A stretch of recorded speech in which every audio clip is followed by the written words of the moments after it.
फिर दादा ने बोला कि नहीं नहीं नहीं हमारे यहाँ बना है ये चीज, तो ना घर में लात घुसे चलाती है तो क्या छोड़ो तो गेम में कर शॉर्ट्स पहनकर खेलती है। पीछे क्या रीजन है कि लोग आपको बहुत ज्यादा ट्रोल करते हैं? सवाल है कि अगर आफ्ताब अहमद को 3 लफ्जों में बयान करना चाहो तो वो लफ्ज क्या? विधानसभा में जितनी मेरी पॉपुलैरिटी शायद ही कहीं हो, वो शेर है और शेर ही रहेंगे मेवात के।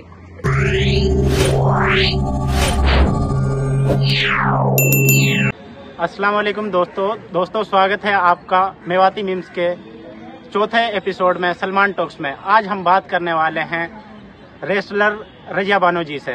तो आज हम जानेंगे रजिया बानो की पर्सनल जिंदगी के बारे में, साथ ही साथ उनके पॉलिटिकल करियर के बारे में। अस्सलाम वालेकुम रजिया, अपने बारे में बताइए कि मतलब आप अपने आप को कैसे डिफाइन करते हैं?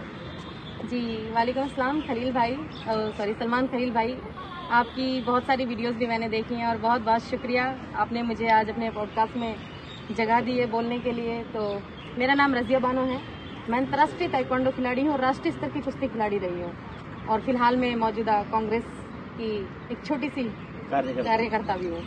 तो रजिया बानो जी, आपने जो बताया ताइक्वांडो अंतर्राष्ट्रीय प्लेयर, बेसिकली ताइक्वांडो होता क्या है? लाइक कि मेवात में ये नाम थोड़ा अजीब सा लगता है।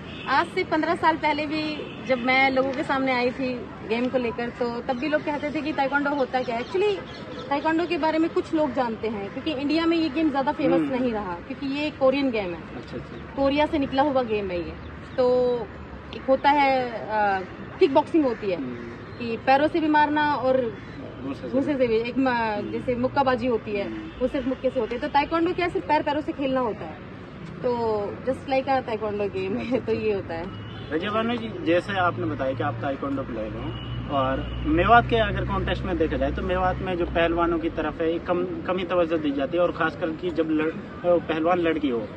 मेवात में ऐसा एग्जाम्पल मिलना कि जहाँ लड़की पहलवानी कर रही है फॉर एग्जाम्पल, तो ये थोड़ी वियर्ड चीज हो जाती है। इसमें काफी सारी डिफिकल्टीज आई होंगी, तो इन सबको कैसे फेस किया?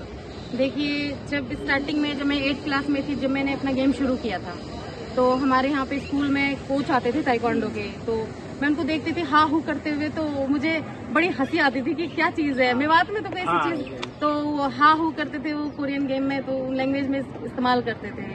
तो मैंने देखा, मैं बड़ी अट्रैक्टिव हो गई उसको देखकर। तो फिर मैंने अब्बा से कहा कि पापा मुझे खेलना है, आप मेरे को परमिशन दो। फिर दादा ने बोला कि नहीं नहीं नहीं हमारे यहाँ बना है ये चीज, तो ना खेलना। तो फिर अब्बा ने कहा कि नहीं, अगर तुम्हें इंटरेस्ट है तो, क्योंकि वो सानिया मिर्जा और सानिया नेहवाल को खेलते हुए देखते थे, तो पापा ने सोचा कहीं ना कहीं मेरी बेटी वैसे ही घर में लात घुसे चलाती है तो क्या छोड़ो तो गेम में कर देते हैं। तो बचपन से ही लड़ाकू स्वभाव रहा है। जी स्कूलिंग टाइम से ही। तो मुझे फिर वहाँ पे ताइक्वांडो में पापा ने एडमिशन दिला दिया। जी। आपने पहलवानी भी की है ना शायद? मैंने पहलवानी भी की है। एक्चुअली मैं अंतर्राष्ट्रीय लेवल में 6 बार मैंने गोल्ड मेडल लाया है देश के लिए भी। हालांकि ये चीज़ लोगों तक ज़्यादा नहीं है क्योंकि मेरे पास कोई फ़ोन रहता नहीं था, तो मेरी वीडियोस वगैरह ज़्यादा है नहीं, 2-4 वीडियोस हैं मेरी।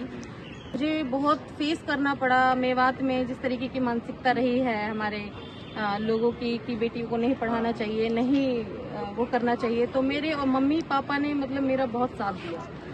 उनका इस चीज़ का क्रेडिट, जो आज मैं सक्सेस हूँ, इस चीज़ का क्रेडिट उन्हें ही जाता है। ने मेवात की राजनीति में कदम रखा है। मेवात में जब राजनीति की बात आती है तो महिलाओं का जो योगदान है वो थोड़ा कम ही है। लाइक कि अगर असल मेवात की बात की जाए, जो नूह वाला पोर्शन है, इसमें तो महिलाओं की जो मौजूदगी है वो बहुत कम दिखाई देती है। तो ये कहाँ से आप प्रेरणा मिली कि आपको राजनीति में आना चाहिए? देखिए सलमान भाई, जब मैं स्पोर्ट्स में थी तो मुझे स्पोर्ट्स में जॉब का अवसर नहीं मिल पाया, और इसका पूरा, आप इंटरनेशनल प्लेयर रही थी तो उसमें गवर्नमेंट ने आपकी कुछ मदद? जी, मैं वही आपको बताना चाह रही थी कि इसमें 2013 में जब हमारी सरकार थी, पदक लाओ पद पाओ की नीति कांग्रेस पार्टी ने, माननीय पूर्व मुख्यमंत्री भूपेंद्र सिंह हुड्डा के द्वारा ये नीति चलाई गई थी। तो इस नीति के तहत बहुत सारे बच्चे स्पोर्ट्स में लगे भी, रोहतक साइड के, भिवानी साइड के बच्चे बहुत लगाए हुड्डा जी ने। पर जब मेरा नंबर आया, मैं इंटरनेशनल में मेडल लेकर आई, तो उन्होंने मुझे आश्वासन दिया कि हाँ हम आपको ज्वाइनिंग दे रहे हैं। और मेरी इसमें बहुत लोगों ने मेरी मदद भी करी। एक्चुअली मेरी आफ्ताब जी की तरफ से भी काफ़ी मदद इसमें हुई। और जब टाइम आया मेरे लगने का, तो वो पहले फ्लैग सेरेमनी करने, 5 साल बाद पहली बार मेवात में फ्लैग सेरेमनी करने जब हुड्डा साहब आए, तो उन्होंने सबको नौकरी अनाउंस करी और मुझे भी उन्होंने उसी वक्त नौकरी अनाउंस कर दी। जी हुड्डा साहब ने कर दी थी। बट रीजन ये रहा कि 2014 में जब भारतीय जनता पार्टी की सरकार देश के अंदर आई तो वहां से हमारा राहु काल शुरू हो गया।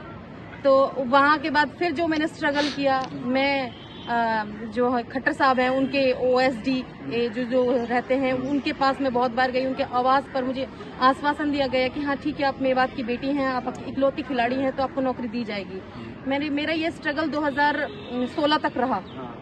उसके बाद फिर मैंने हरियाणा छोड़ के दिल्ली में कदम रख दिया कि मैं हरियाणा से अब नहीं खेलूंगी। फिर मैं दिल्ली की साइड से खेली कि केजरीवाल जी जो है मुझे नौकरी दी। मैंने स्ट्रगल बहुत किया स्पोर्ट्स को लेकर, बहुत लोगों की मैंने सुनी, मेरे अब्बा ने सुनी। एटलीस्ट हमें गांव में भी बहुत सारा भेदभाव देखने को मिला कि बेटी है शॉर्ट्स पहनकर खेलती है और इस तरीके से, ताकि हालांकि हम अपने थोड़े उसमें रहते थे। स्पोर्ट्स में जो आदमी आ जाता है तो उसको थोड़ा सा फेस करनी पड़ती है, और मैंने और मेरे पापा ने बहुत सारी चीज़ों को फेस किया है। तो मुझे नौकरी नहीं दी गई। एक मैंने वो चीज़ फेस करी कि मैं गरीब तबके से निकलकर, मेरे पापा जी ट्रक ड्राइवर रहे, वहाँ पर उन्होंने मुझे कितना स्ट्रगल उन्होंने किया होगा मुझे आगे बढ़ाने के लिए। कि हम कहते हैं मोदी जी कि भाई 2 करोड़ रोजगार देंगे साल में, तो मुझे तो नहीं लगता कि उन्होंने मेवात की बेटी को ही नहीं देखा, तो मुझे ऐसा नहीं लगता कि वो मेवात को तो वैसे कांग्रेस ने भी नहीं देखा है। आप बुरा मत मानना, कांग्रेस पार्टी से आप। खैर, अब मेरा क्वेश्चन ये था कि आपने मेवात की राजनीति में आने का कदम क्यों रखा?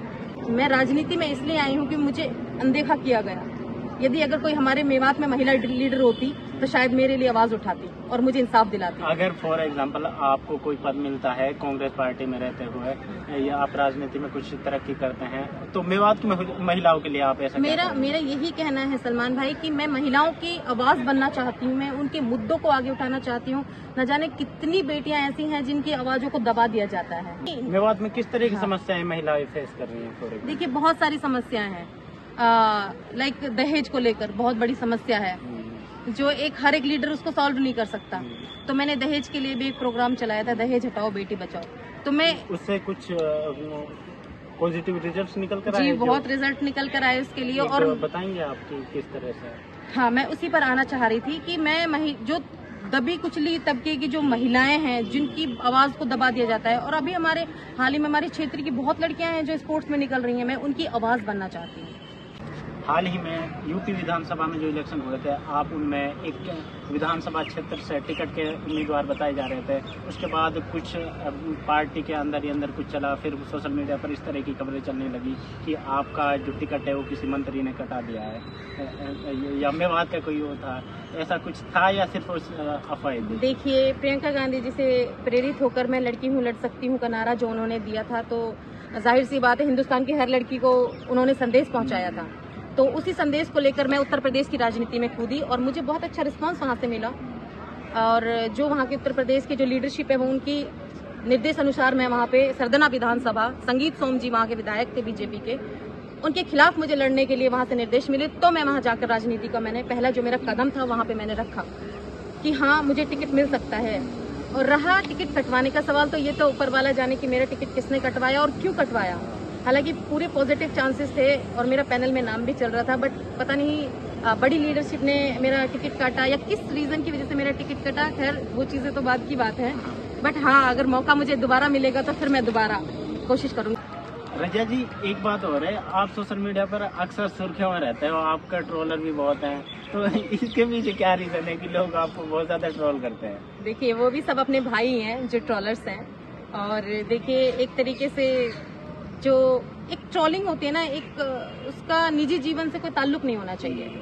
तो उन्होंने बहुत गंदी ट्रोलिंग करी थी, जो भी मेरे भाई हैं। आज तो खैर वो शांत हैं, पर उनसे मेरी कोई जाती दुश्मनी या पर्सनल फेसबुक आईडी को उड़ा देते हैं वो ऐसा जी, कई बार ऐसा हुआ है। बट देखिए, जब अल्लाह जिसको उठाने पर आ जाता है फिर उसे कोई नहीं गिरा सकता। और काफी ट्रोलर्स थे, आज भी कुछ लोग हैं उन्हीं में से, 26 स्पेशल में से हाँ जी। तो काफी लोग ऐसे हैं जो आज मुझे सपोर्ट भी करते हैं, उनमें से ही। हाँ, किसी लड़की को लेकर और इस तरीके से अभद्र कमेंट करना, अभद्र भाषाओं का यूज करना, हाँ, उनके खुद के भी घर में माँ बहनें हैं, तो मैं तो फिर भी यही कहूंगी, तुम मेरे भाई हो, कभी भी मेरी जरूरत पड़े मैं ऑलवेज आप लोगों के लिए हाजिर रहूंगी। बट एक ट्रोलिंग एक होती है, थोड़ा सा दायरे में आप करें। इस तरीके से निजी जीवन पे कोई ट्रोलिंग नहीं होनी चाहिए। तो रजिया जी, अब मैं आपसे 5 सवाल पूछूंगा, उनका आपको ना इंस्टेंट जवाब देना है, जल्दी जल्दी, 1 या 2 लफ्जों में। तो पहला सवाल है कि अगर आफ्ताब अहमद को 3 लफ्जों में बयान करना चाहो तो वो लफ्ज क्या होंगे? बहुत ही अच्छे इंसान हैं वो, और मेरी बहुत मदद करते हैं, और हर कदम पे मेरा साथ देने के लिए तैयार रहते हैं। और अगर बीजेपी की कैंडिडेट्स में से आपको एक चॉइस दी जाए कि पसंद किया जाए, नौशम चौधरी या चौधरी जाकिर हुसैन, तो आप किसको बढ़िया मानते हैं, किसको चुनेंगे? जाकिर हुसैन। और अगर फेवरेट मेवाती पॉलिटिशियन की बात की जाए तो आपके फेवरेट में? बाबा इलियास। अच्छा, और अगर बात की जाए तो अभी कामा विधानसभा का जो टिकट है आपके हिसाब से किसको मिल रहा है? जिसको हमारी पार्टी तय करेगी उसके साथ हम हैं। नहीं, ये इसमें से बताना है कि जाहिदा वर्सेस अदर्स में से बताना है किस आपका सोचना है, बस ये थोड़ा है कि आप कह रहे हो